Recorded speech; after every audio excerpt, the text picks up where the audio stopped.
This just might be the perfect light for you.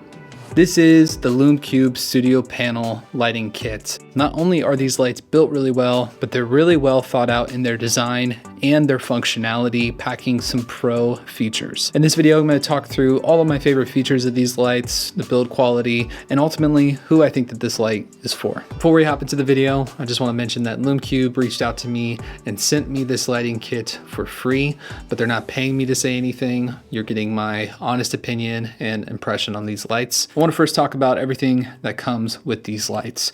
Now, I have the 2-panel lighting kit. I have one right here, and then I'm using the other one as the key light in this video. This is what it's looking like without it and with it on.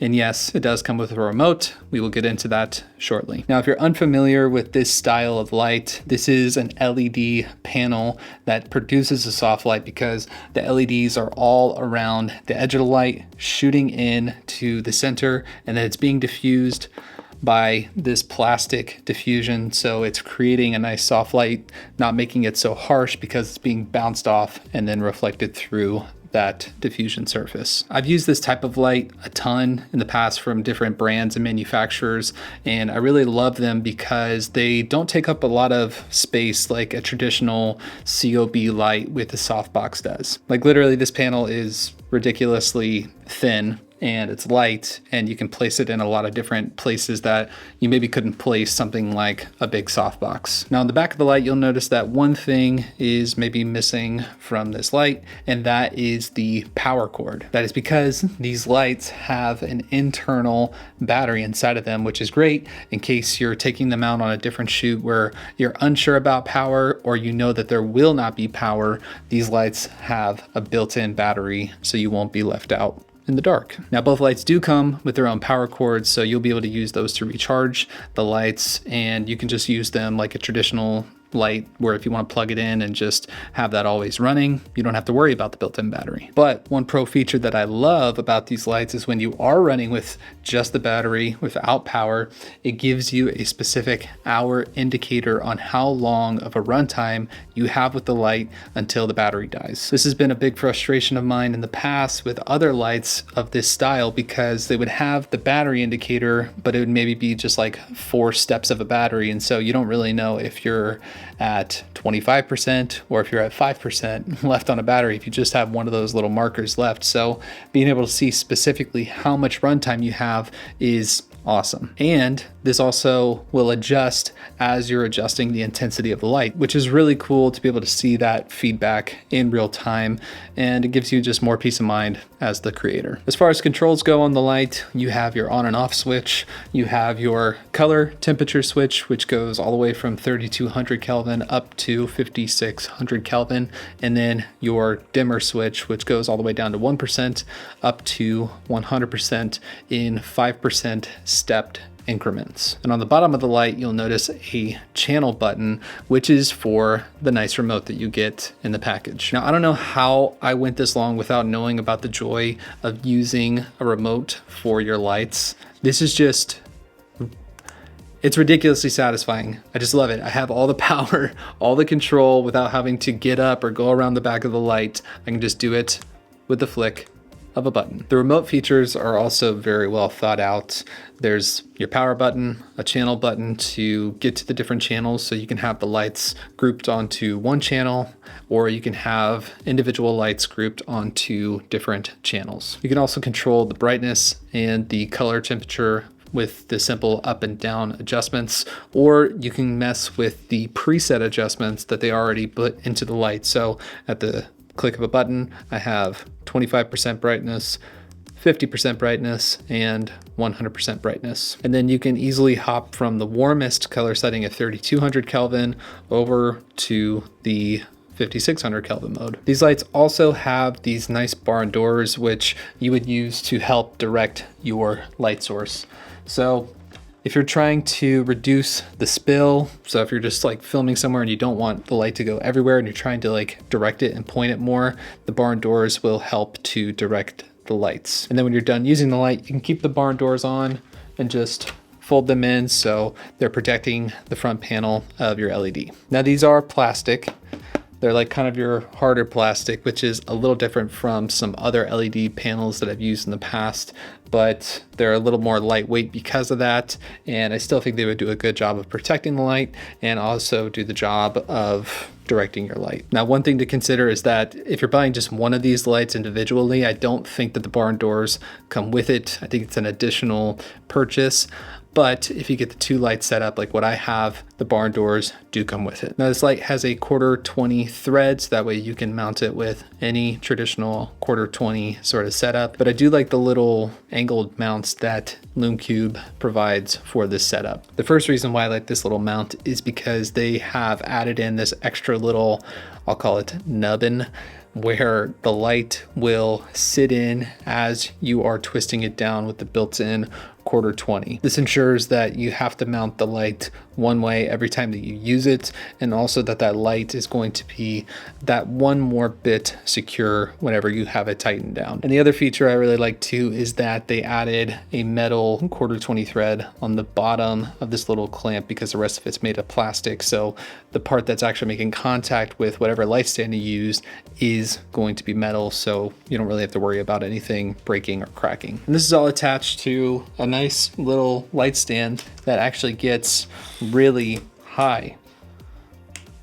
This is at its fullest extension. For reference, I'm like 6 feet tall on a good hair day, maybe 6'2" or 6'3", but it's a nice little light stand to have to get up to high places in case you want to use it as like more of a hair light or kicker light, something that's a little bit more out of the scene and above your subject.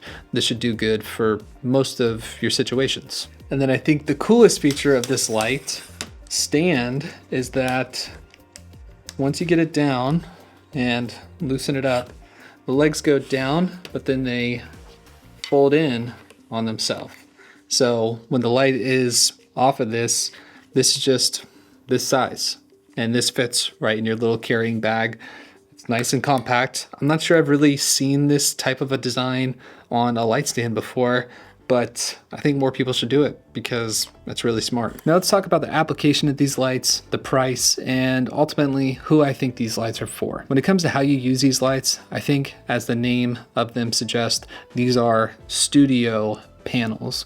As in, I think they're gonna work the best when you're in more of a studio or a controlled environment. Now, even though they do have the built-in battery and the flexibility to be able to use them wherever you want, I'm just not confident that you're going to have quite enough juice in every single application. On the LumeCube website, they say that these lights max output is somewhere around 2100 lux, which I don't really understand a lot of the lux and lumens application in real life.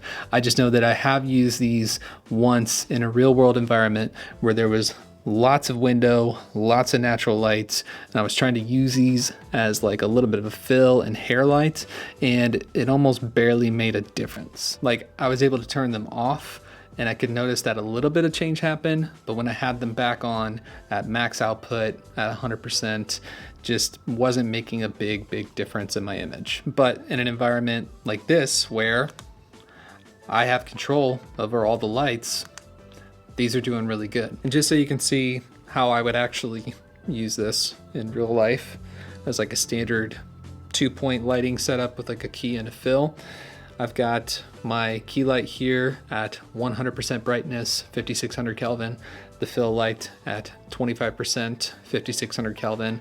My camera settings are f2.8 at ISO 320. So if you do find yourself in an environment where you have a little bit more control over your lighting, like in your office or somewhere in your house, or if you are on a job that doesn't really have a ton of natural light, then I think that these lights do have a really nice place and application. Or if you're somebody who does a lot of virtual content like Zoom calls or live streaming at a desk, I think that 2 of these lights would probably be all the lights that you would really need for a good looking setup. All right, let's talk about the price. At the time of this recording, these lights are currently on sale for $299, which is down from their original price of $349. And whether or not that price is worth it to you as a creator, I think comes down to your application and how you're going to be using these lights. Because if you're somebody who's doing podcasting, you're just getting into YouTube,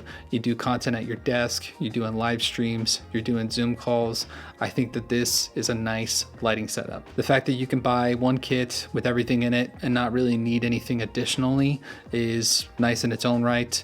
You got the lights, the barn doors, the stands, the carrying case. You got the power supplies, or you can use the lights without the power supplies, is a nice feature. And oh yeah, the remote's really cool too. I'm still stuck on that. But if you're somebody who's more of a freelance videographer, then I think that you might feel like you're lacking a bit if you only had these lights in your toolkit. That's not to say that these lights wouldn't apply to anything that you do. I think they could be used for accent lighting, for fill lighting, and for some hair lighting in different situations. But I would want to pair these with a stronger, 100 watt light or 120 watt light or 300 watt light as my main light source. So my final thoughts are that these LumeCube studio panels are solid little lights for the right application, but I'm curious to know your thoughts. Have you used these lights, or what other kind of lights have you used? Have you used LumeCube products in the past? Let me know in the comments down below.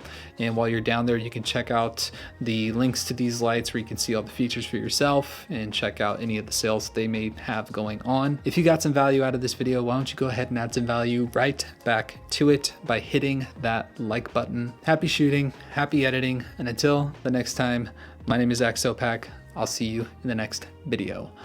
Peace.